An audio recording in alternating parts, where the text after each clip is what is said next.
Bueno, ahora vamos a empezar a ver en sí las anemias regenerativas. Las anemias regenerativas dijimos que eran todo el grupo de anemias en donde la causa estaba a nivel de la médula, o sea que había una deficiencia a nivel de la eritropoyesis. Las causas que pueden generar este tipo de anemias se las ha clasificado en tres grupos. Tenemos anemias regenerativas por deficiencias de factores eritropoyéticos, en donde la eritropoyesis obviamente no va a ser normal, por alteraciones en las stem cells, o sea, en las células progenitoras, que también van a provocar una eritropoyesis anormal, o por desplazamiento, es la tercera causa. Estas anemias regenerativas por desplazamiento ocurren, por ejemplo, cuando hay células tumorales que invaden médula ósea, entonces van invadiendo, van comprimiendo el tejido hematopoyético normal y por ende la eritropoyesis también se va a ver afectada. Dentro de las anemias regenerativas, las primeras que vamos a empezar a ver son las que se producen por deficiencias de factores eritropoyéticos. Y dentro de estas anemias tenemos tres grupos. Las que se producen por defectos en la síntesis del hemo, que se pueden producir por deficiencias de hierro o por defectos en la utilización del hierro. La segunda causa es por una disminución en la síntesis del DNA, que eso también va a traer aparejado una alteración en la eritropoyesis.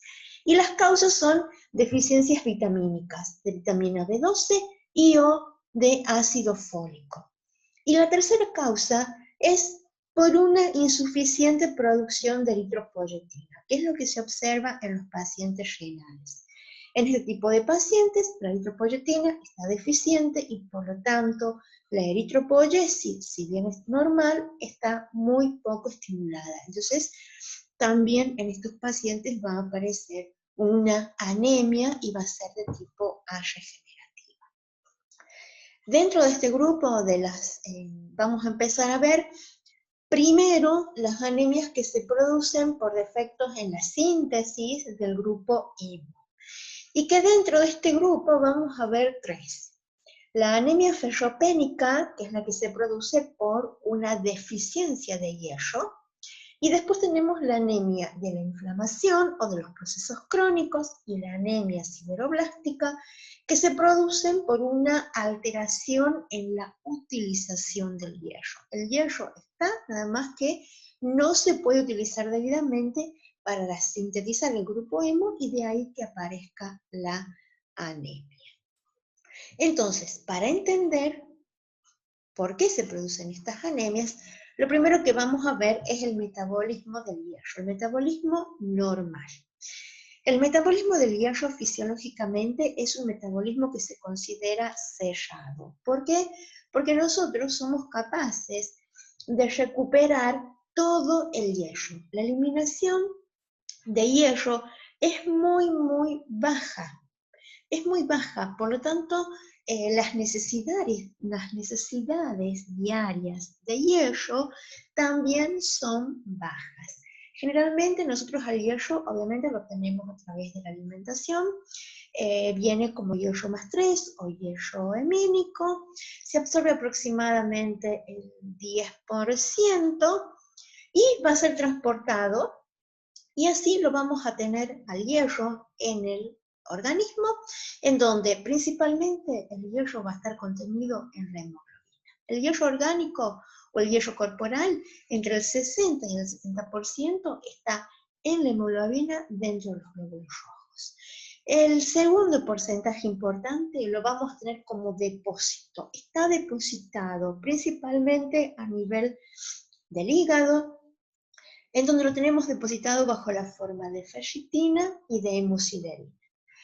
En menor proporción lo vamos a encontrar formando parte de otras proteínas como es la mioglobina y las enzimas, que son los citocromos, y en muy bajo porcentaje se encuentra circulando unido a una proteína de transporte que es la transferrina. Entonces, principalmente el hierro orgánico que nosotros tenemos está contenido en la hemoglobina o como hierro de depósito, en forma de ferritina y en forma de hemosiderina.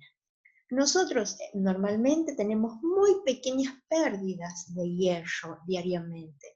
Perdemos aproximadamente 1 miligramo por día y eso se produce a través de la descamación de epitelios de la mucosa intestinal, porque es ahí donde se va a absorber. Como el epitelio intestinal descama normalmente, muy lento, pero descama, son las pérdidas más importantes que nosotros podemos tener. A nivel de orina y de transpiración, las pérdidas son ínfimas de hierro. Entonces podemos decir que las pérdidas más importantes se producen a través intestinal y que son mínimas por día. Por eso se considera que el metabolismo del hierro es un metabolismo sellado, porque además de que las pérdidas son mínimas, el hierro se recicla. El hierro que ingresa o que está circulando a nuestro organismo va a ir a médula ósea, por ejemplo, se va a utilizar a nivel de los eritroblastos para la síntesis de la hemoglobina. Cuando se formen los hematíes, esos hematíes, cuando cumplan su vida media, los 120 días, van a ser fagocitados por el sistema monofagocítico que está en el hígado, que está en el vaso, que son los macrófagos. Los macrófagos degradan y ese hierro que estaba formando parte de la hemoglobina vuelve a ser liberado hacia el plasma para que pueda ser reutilizable. Entonces nosotros al hierro en nuestro organismo lo estamos reutilizando constantemente. Pero como tenemos pequeñas pérdidas, siempre debe haber un aporte a través de la dieta.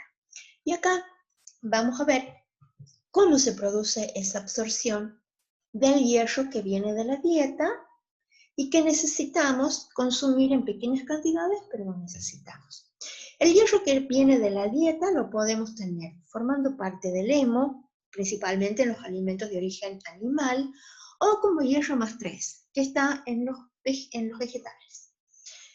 Este hierro más 3, que viene de los vegetales, para poder ser absorbido necesita reducirse. Por lo tanto, a nivel de la membrana apical de los enterocitos tenemos una enzima que es la ferroreductasa. Este hierro más 2 ahora sí puede ser absorbido y va a ser absorbido a través de una proteína que es una proteína transportadora de metales bivalentes. No solo transporta hierro, también transporta calcio, transporta zinc. Y esta proteína es la que va a permitir que a partir de la luz intestinal ingrese el hierro más 2 al interior del enterocito. Dentro del enterocito, una pequeña parte se va a unir a una proteína que se llama apoferritina y va a formar la ferritina, que es una forma de depósito del hierro que nosotros tenemos en nuestro organismo. Pero otra parte de ese hierro más 2 va a tomar contacto con otra proteína que es la efaestina y que lo va a volver a oxidar, lo va a convertir en hierro más 3. ¿Para qué? Para que ese hierro más 3 pueda salir del enterocito a circulación y va a salir a través de una segunda proteína transportadora que es la ferroportina. La ferroportina se encuentra en la membrana más interna del enterocito, permite la salida del hierro más 3 y cuando el hierro sale a sangre, inmediatamente va a ser captado por una proteína que es su proteína transportadora, que es la transferrina. Y así va a circular a nivel sanguíneo, unido a esta proteína, la transferrina, que ya hablamos un poquito en el análisis 2, que está sintetizada por el hígado y que presenta 2 sitios de unión al hierro. Nosotros ya hablamos que podemos cuantificarla, que en un individuo las concentraciones de transferrina se pueden encontrar entre 200 y 400 microgramos por decilitro, y cuando se cuantifica transferrina o se mide transferrina, no se informa como transferrina, sino que se informa como capacidad total de unión al hierro. O sea, ¿cuál es la capacidad total de proteínas que nosotros tenemos para unir al hierro y transportarlo a nivel sanguíneo hacia las células donde va a ser utilizado. Cuando la transferrina se une al hierro, va a llegar a diferentes tejidos, y en estos tejidos, donde expresen receptores para la transferrina en la membrana plasmática, el hierro va a poder ser incorporado. ¿Cuáles son estos tejidos? Hígado y eritroblasto principalmente. Entonces, a nivel de la membrana plasmática de los hepatocitos y de los eritroblastos, tenemos receptores a nivel de la membrana para la transferrina. Cuando la transferrina llega, se va a producir la unión, y en estos tejidos lo que se produce es una vacuolización. Se forma un endosoma, en ese endosoma ingresan hidrogeniones, baja el pH, y eso hace que el hierro que está unido a la transferrina se libere. El receptor se mantiene unido a la transferrina, pero ahora ya está libre de hierro. El hierro quedó libre dentro del endosoma. Y dentro de este endosoma también está presente esta proteína transportadora, la misma que está en el enterocito, la DMT1, que va a permitir que el hierro salga. ¿Y qué va a pasar con ese hierro? En el hígado se va a almacenar y en el eritrocito se va a utilizar. Ese endosoma va a volver a tomar contacto con la membrana plasmática, se va a unir a la membrana plasmática, el receptor de la transferrina va a quedar unido a la membrana, y la transferrina, ahora libre, se va a volver a liberar hacia circulación. Y ahora va a estar disponible para unir otra ion de hierro, ¿no? Y para llevarlo a los lugares de utilización. Entonces, cuando el hierro ingresa, que está transportado por la transferrina, puede seguir dos vías. Una en el hepatocito, en donde ese hierro que se libera a partir de la transferrina, en el hígado principalmente. ¿Qué va a pasar con ese hierro? Se va a unir a una proteína que es la apoferritina y va a formar la ferritina. Que esta es una molécula en cómo se almacena el hierro, que es un compuesto soluble y que es la molécula más fácil de donde nosotros podemos volver a liberar el hierro. Si los niveles de ferritina aumentan, se forma una segunda forma de depósito, que es la hemosiderina, en donde la ferritina sufre cierta degradación, ya no es soluble, es más insoluble, y es una segunda forma de depósito, pero esos depósitos no se pueden eliminar tan rápidamente el hierro. El hierro primero se libera de la ferritina cuando hace falta, y en segundo lugar de la hemosiderina. ¿Qué va a pasar a nivel de los eritroblastos? Los eritroblastos también tienen receptores para la transferrina, incorporan el hierro, igual del mismo mecanismo que vimos recién, y ese hierro, parte se va a utilizar para la síntesis de hemoglobina y parte se va a también depositar como ferritina y hemosiderina dentro de los eritroblastos, y va a generar lo que nosotros conocemos en la clínica como sideroblastos, que son los eritroblastos que tienen depósitos de hierro, y eso nos evidencia que son eritroblastos que han captado la transferrina con el hierro y lo tienen para utilizarlo en la síntesis de la hemoglobina. Pero otra célula también que participa en el metabolismo del hierro son los macrófagos, porque los macrófagos dijimos que fagocitan los glóbulos rojos que ya han cumplido su vida media. Los macrófagos degradan, por un lado, las cadenas de globina, se abre el grupo hemo, y este hierro va a también a nivel de lisosomas, este hierro va a ser liberado, va a salir hacia el citoplasma, y dentro de los macrófagos también va a ser almacenado principalmente como ferritina. Entonces, nosotros lo podemos tener como depósito al hierro en forma de ferritina, en hemosiderina, en el hígado, En los macrófagos, por captación de glóbulos rojos, que han cumplido su vida media, y también en los eritroblastos. Así están depositados dentro de nuestro organismo. Pero ¿qué pasa? Cuando nosotros necesitamos, o está estimulada la eritropoiesis, o los depósitos dentro de los eritroblastos empiezan a disminuir, vamos a necesitar del hierro de depósito. Entonces, tanto a nivel del hígado como a nivel del macrófago, lo que sucede es que esta ferritina se degrada, se libera el hierro, y el hierro va a salir hacia circulación a través de la misma proteína que está en el enterocito, a través de la ferroportina. También está presente en los macrófagos y en los hepatocitos. Perdón, acá está. Entonces sale el hierro a través de esta proteína y en circulación inmediatamente va a ser captada por la transferrina y así va a poder llegar a los eritroblastos. Este es el mecanismo fisiológico por el cual nosotros podemos reutilizar hierro e ir incorporando el hierro necesario de la dieta. Pero este proceso tiene una regulación a través de una proteína que existe en todas estas células, principalmente a nivel de los hepatocitos, a nivel de los enterocitos, que es una proteína reguladora de hierro, y que esta proteína es capaz de unir el hierro.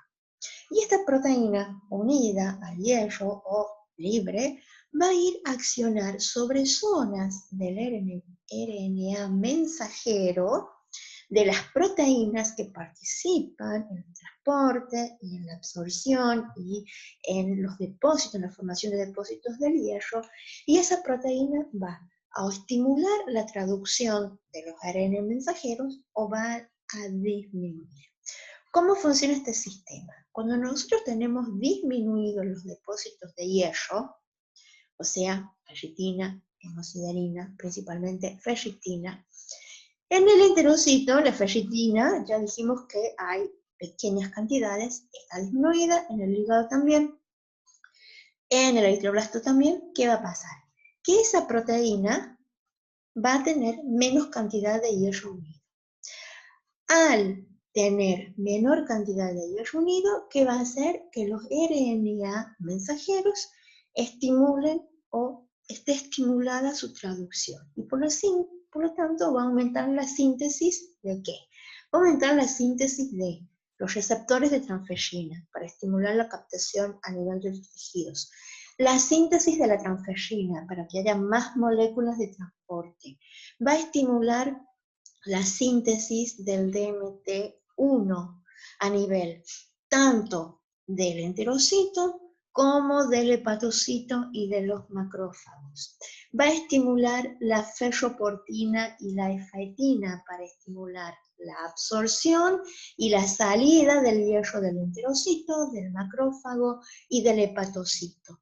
Y además va a disminuir la síntesis de apoferritina. ¿Para qué? Para que el hierro esté disponible y no se deposite.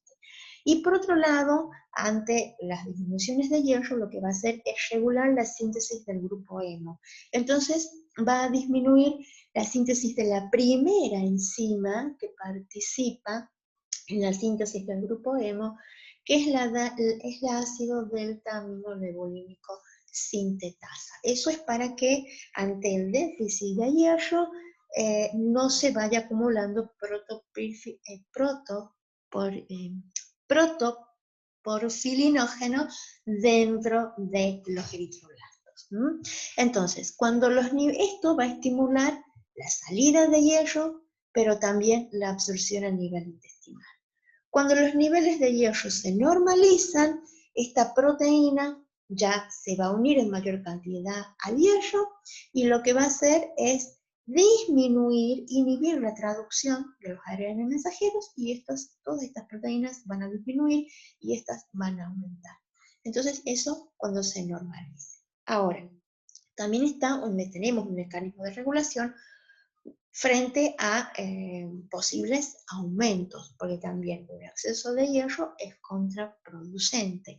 Para eso tenemos un segundo mecanismo, que es la hepcidina. La hepcidina es una proteína que sintetiza el hígado Y la acción de la hepcidina es ir a actuar sobre la ferroportina que se encuentra en el enterocito e inhibir la salida del hierro desde el enterocito hacia la circulación.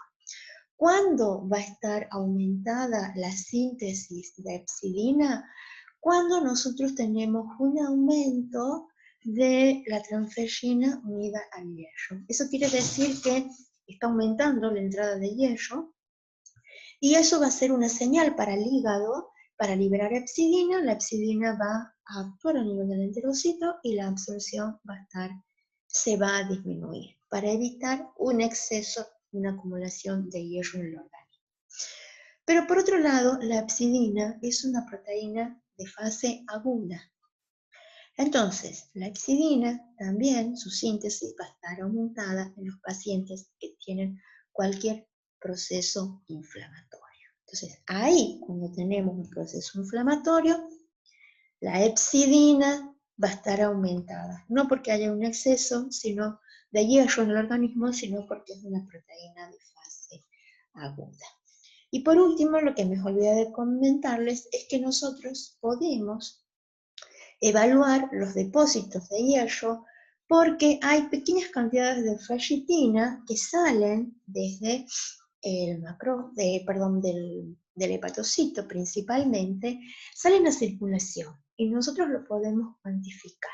Y esa concentración de ferritina sérica tiene una relación directa con los depósitos de hierro. Entonces, clínicamente, cuando nosotros cuantificamos la ferritina circulante, nos puede dar idea de cómo están los depósitos de hierro en nuestro organismo. Por lo tanto, cuando nosotros queremos evaluar el estado o el metabolismo del hierro a nivel de la clínica, nosotros podemos cuantificar diferentes parámetros a nivel bioquímico.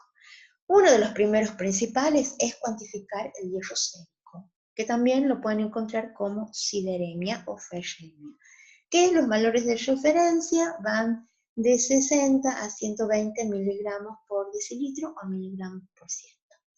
Podemos cuantificar la transferrina, ¿no? Y ya dijimos, se encuentra en un valor de referencia de 250 a 400 microgramos por decilitro. Esto nos va a evidenciar la capacidad transportadora para el hierro. Pero también se puede calcular el porcentaje de saturación de la transferrina. O sea, qué porcentaje de esta proteína está unida al hierro. Y eso es un cálculo. A partir de la concentración del hierro sérico sobre la concentración de la transferrina multiplicado por 100, nos va a dar el porcentaje de saturación. Y que puede ir en un rango entre 20 a un 50%.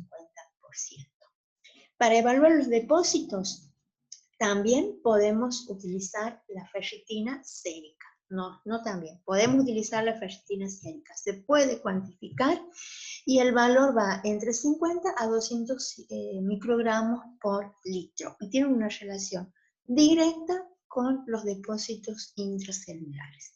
Y por último, ahora actualmente también es una determinación más nueva, se puede cuantificar el receptor de la transferrina sérica, porque así como la ferritina sérica me evidencia los depósitos intracelulares, se ha visto que hay una pequeña cantidad del receptor de transferrina que puede estar libre en circulación y se lo puede cuantificar. Acá yo les puse los valores de referencia. Y esta concentración está en relación directa con la cantidad de receptores que están expresados a nivel de las membranas plasmáticas. Entonces, estas dos últimas determinaciones, si están aumentadas, nos evidencian una mayor expresión de estas moléculas de la ferritina en depósito y del receptor a nivel de la expresión de las membranas. Si están disminuidos a nivel intracitoplasmático y a nivel de membrana, estas dos moléculas también van a estar disminuidas. Es así como los interpretamos. Entonces, sabiendo y habiendo repasado esto, lo que es el metabolismo del hierro, ahora sí vamos a entrar en la primera anemia, que es la anemia ferropénica. ¿Y qué es la anemia que se produce por una disminución en la concentración o en la cantidad de hierro orgánico. La anemia feyopénica es la anemia más común. La deficiencia de hierro es la causa más común que produce anemia, no solo en nuestra región, sino en el mundo. Es por eso que ante la presencia de una anemia es la primera que se sospecha. La anemia feyopénica es una anemia degenerativa y esa deficiencia o esa disminución de los niveles de hierro se pueden deber a distintas causas. Una de las causas más frecuentes es por una alimentación deficiente al hierro, o sea, pacientes con estado de desnutrición. Otra causa también común es cuando tenemos pérdidas o hemorragias excesivas, pero no una hemorragia aguda como en un paciente que sufre un traumatismo y tiene una hemorragia aguda. Son pacientes que tienen pérdidas pequeñas de sangre, pero en forma crónica, y se mantienen esas pérdidas sostenidas en el tiempo, como por ejemplo pacientes con hemorroides, con varices esofágicas, pacientes, por ejemplo, con cáncer de colon rectal, que van produciendo que haya pequeñas pérdidas, pequeños sangrados a nivel del tracto gastrointestinal, y esas pérdidas que se producen son mayores a las normales. Y si bien son pequeñas, al producirse en forma constante, con el tiempo van produciendo una disminución en el hierro orgánico. También por alteraciones en la absorción, como por ejemplo los pacientes que desarrollan o padecen síndromes de mala absorción, por ejemplo un paciente celíaco, un paciente con una fibrosis quística, pacientes con aumento de las necesidades. Por eso es muy importante controlar el hierro y tener aportes más abundantes en los niños, en la adolescencia y también las embarazadas. Y por último, también es importante controlar a los pacientes con síndrome nefrótico, porque acá la deficiencia es que se pierde proteína, la proteína transportadora, que es el transferrina. Entonces, hay una absorción normal, pero no hay quien la transporte. Y hay una alteración más rara, que es una patología congénita, que es la atransferrinemia, que también es una patología que cursa con una disminución en la síntesis de la transferrina. Entonces ocurre lo mismo que en el paciente con síndrome nefrótico. Todas estas etiologías que van a ir produciendo que el hierro vaya disminuyendo a nivel orgánico y llegue a instalarse la anemia. Pero la anemia feyopénica no se instala de forma brusca, sino que lleva todo un tiempo, en aparecer la anemia. Entonces, en la anemia feyopénica se han descrito 3 fases. Acá yo les puse lo que sucede en un individuo normal. Todos tenemos los parámetros normales. Los sideroblastos son los eritroblastos que tienen ferritina dentro de su citoplasma, que se los conoce como sideroblastos, que dentro de un paciente normal con una eritropoiesis normal tienen que representar entre el 40 y el 60% de todos los eritroblastos. Pero cuando nosotros, por cualquier causa que hemos visto recién, un paciente comienza a tener deficiencias de hierro, ¿qué va a pasar en el organismo? Lo primero que van a hacer el organismo es ir a los depósitos. Entonces se van a empezar a consumir los depósitos, y lo primero que va a ir disminuyendo es la ferritina. Entonces se va a empezar a consumir la ferritina de los eritroblastos, la ferritina de los hepatocitos, y esa ferritina va a ir disminuyendo. ¿Para qué? Para mantener el hierro circulante normal, para que esté disponible para los eritroblastos. Por lo tanto, a nivel de los eritroblastos, en esta primera etapa, todo va a ser normal. ¿Qué va a pasar con la transferrina? Como dijimos que ante una disminución de los hierros de depósito, la transferrina, su síntesis está estimulada, va a haber un ligero aumento. Pero eso no va a influir en el porcentaje de saturación. La protoporfirina dentro de los eritrocitos, como el hierro llega, se va a mantener normal y la eritropoyesis se mantiene en forma normal. Entonces, la primera etapa de la anemia ferropénica, no hay anemia, lo único que empieza a haber es una disminución del hierro del depósito.